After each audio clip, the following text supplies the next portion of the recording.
Stained Glass Attitudes is back with another medieval church crawl. This episode I'm taking you to 3 really ripped parish churches in Derbyshire, so huge in fact they are often compared to cathedrals. We're going to see what makes them quite so shredded, and where their ambitions ran dry, and which one might come out top in a rumble. There it is. God, those keep left signs are filthy.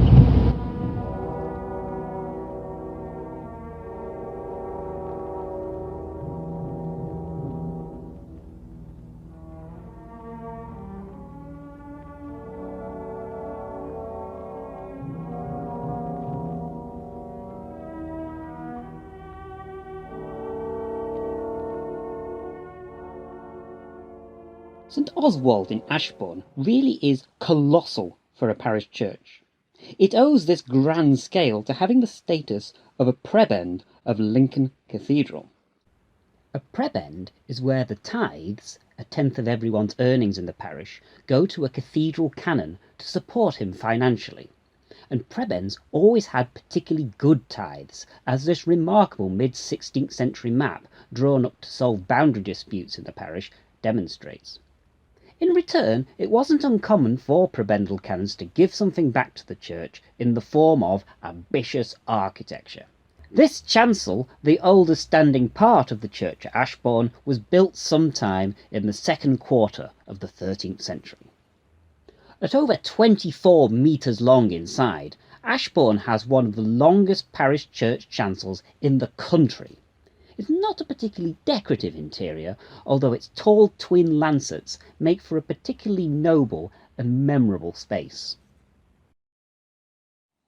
At the west end of this chancel, large arches were provided, proving that they were always going to have these huge transepts with eastern aisles. The first transept that they put up was probably the south one. Its arcade is alarmingly wonky. No, really, look at it. No prizes for guessing what caused that, of course. Ah yes, a central tower. Do the English never learn? The east wall of the transept, except for this small corner of pink sandstone, was rebuilt probably in 1483 when it became the family chapel of the Bradbournes, with this large perp south window, which interestingly has overlapping tracery subarcuations. Oh. And since the east window has them too, we're just going to have to do it.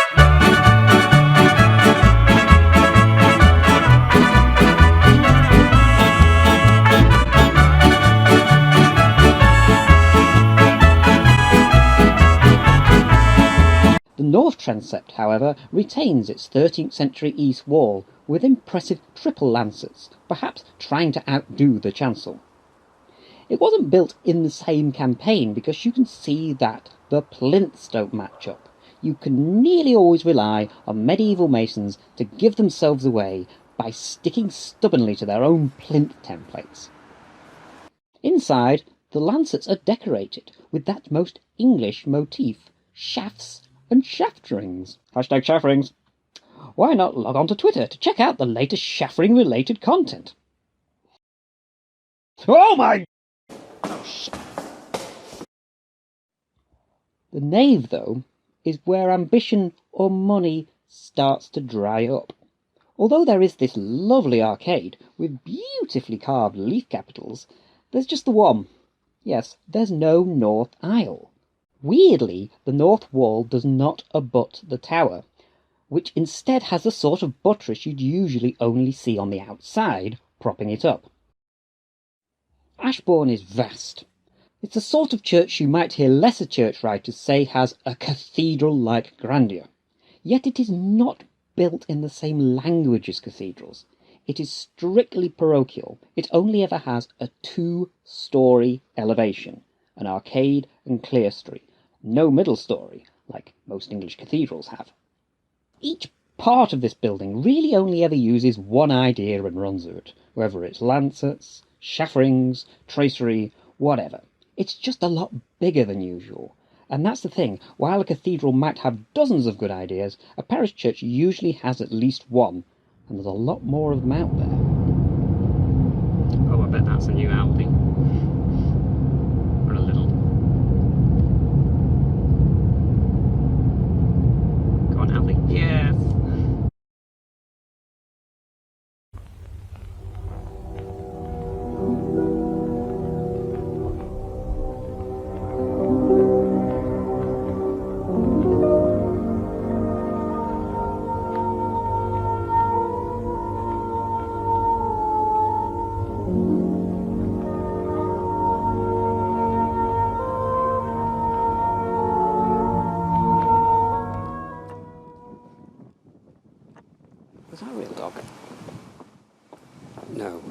Like so many impressive churches, there's Anglo-Saxon evidence at Bakewell. This cross is exceptionally well preserved, even retaining a fragment of Christ on the cross near the top. Amazing to think that this has been outside for 1,000 years. In the 12th century there were big ambitions for this church. It was intended to have a 2-tower facade in front of the aisles. You can see the entrances and planned bases for the tower from the inside. It would have looked like the slightly more, but still not quite finished, front at Melbourne in South Derbyshire, but it would seem at Bakewell they only got as far as the foundations.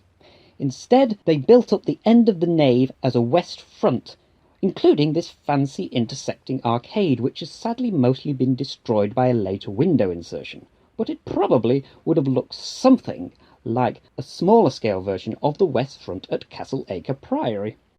1192 is when we have the first record that Bakewell was a collegiate church, when Prince John gave the right of the properties of the church to Lichfield Cathedral. Its passing from royal to diocesan control means that projects such as those west front towers were well in the past. Whatever the pokey Romanesque East End was like, you can see its corbel table and plinth at the junction with the north transept, it was surely getting too small by the end of the 13th century. So that's when they built the current chancel. It's a strange beast. It has windows of wide tracery, a technical advance on those lancets at Ashbourne's chancel, but it's a bit of a stylistic dead end. The east front is really pushing the idea to its limits, by simply just having 2 taller windows either side of a central buttress. You can almost feel the masons pining for the idea of a single big window there, but they just can't pull it off yet. Wide tracery would only last about a decade after 1300, before it was turfed out in favour of sexy curvilinear.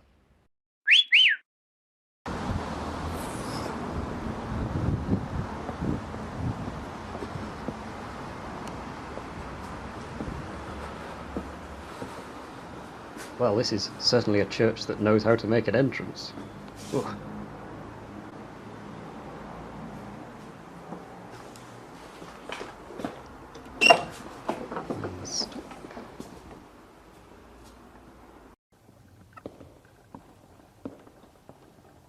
Who in the same night that he was betrayed took this cabbage. Yes, Bakewell also has a central tower inherited from the Romanesque church, but given its current form in the 14th century. And yes, it also looks too good to be true, and yes, the entire thing, including the extremely long south transept, were completely rebuilt with entirely new stone in the 1860s. In fact, it went without a spire for a while, but the forms are pretty much as they were. So Bakewell initially seems to have been given its ambitions by being a formerly royal collegiate church. But now we will go and see another juggernaut that seems to be entirely due to local ambition.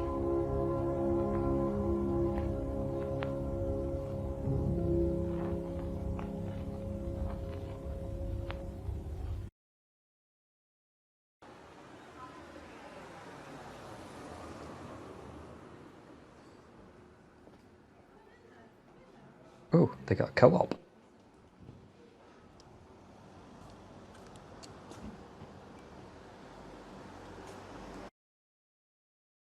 Tideswell calls itself the Cathedral of the Peak.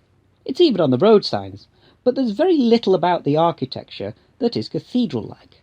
Just the scale. Nothing Romanesque remains at Tideswell. It wasn't like Ashbourne or Bakewell in that it had a grand past. It wasn't even a parish church until the mid-13th century, starting as a mere chapel of ease to the village of Hope, which is north of here. When in 1251 the town was granted a market charter, wealth must have begun to grow, and the parish started beefing up its church. The earliest fabric is the nave, built around 1320, followed by the transepts in the 1330s. Because the plinth is continuous, it's a good sign that it was all planned and built without any big pauses.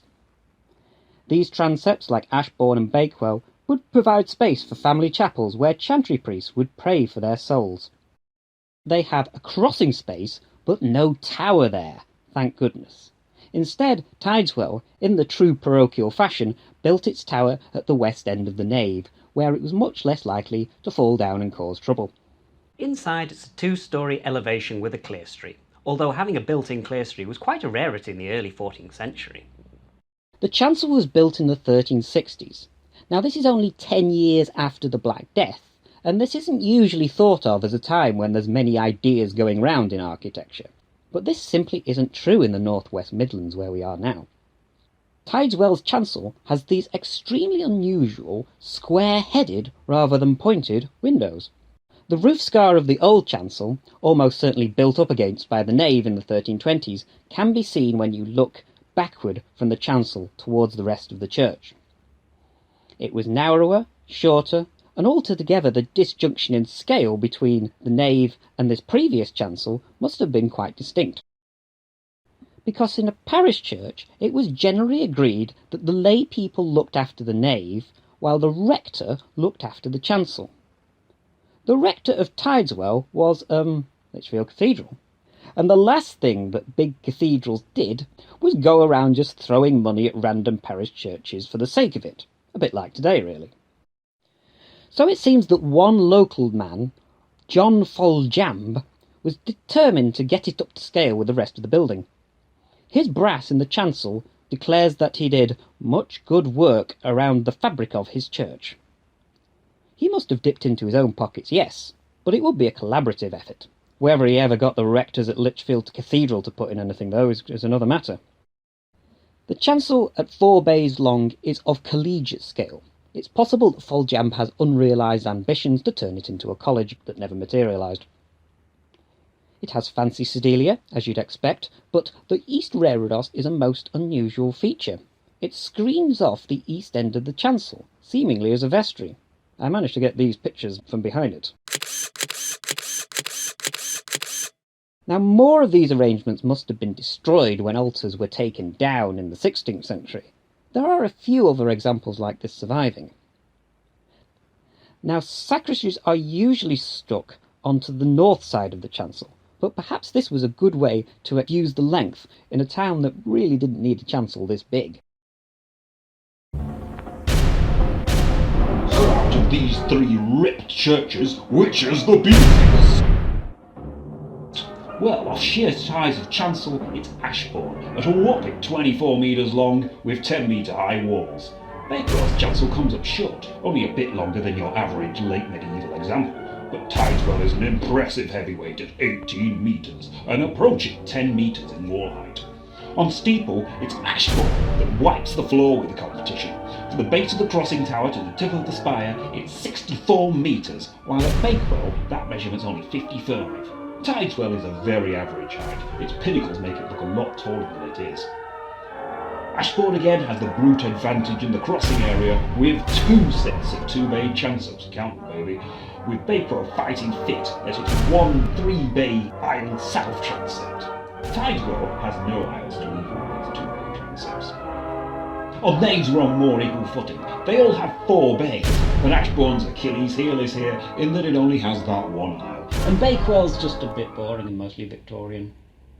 There's no such embarrassment as Tideswell. Because Tideswell depended on local patronage rather than occasional ejections from the crown or diocese, over a half-decade its parishioners constructed a real all-rounder. It may not have anything to do with cathedral architecture, but I declare it to be the beefcake of the peak. What the hell was that? Oh wow, I managed to go through this whole episode about big churches without saying, Look at this absolute unit! oh, never mind.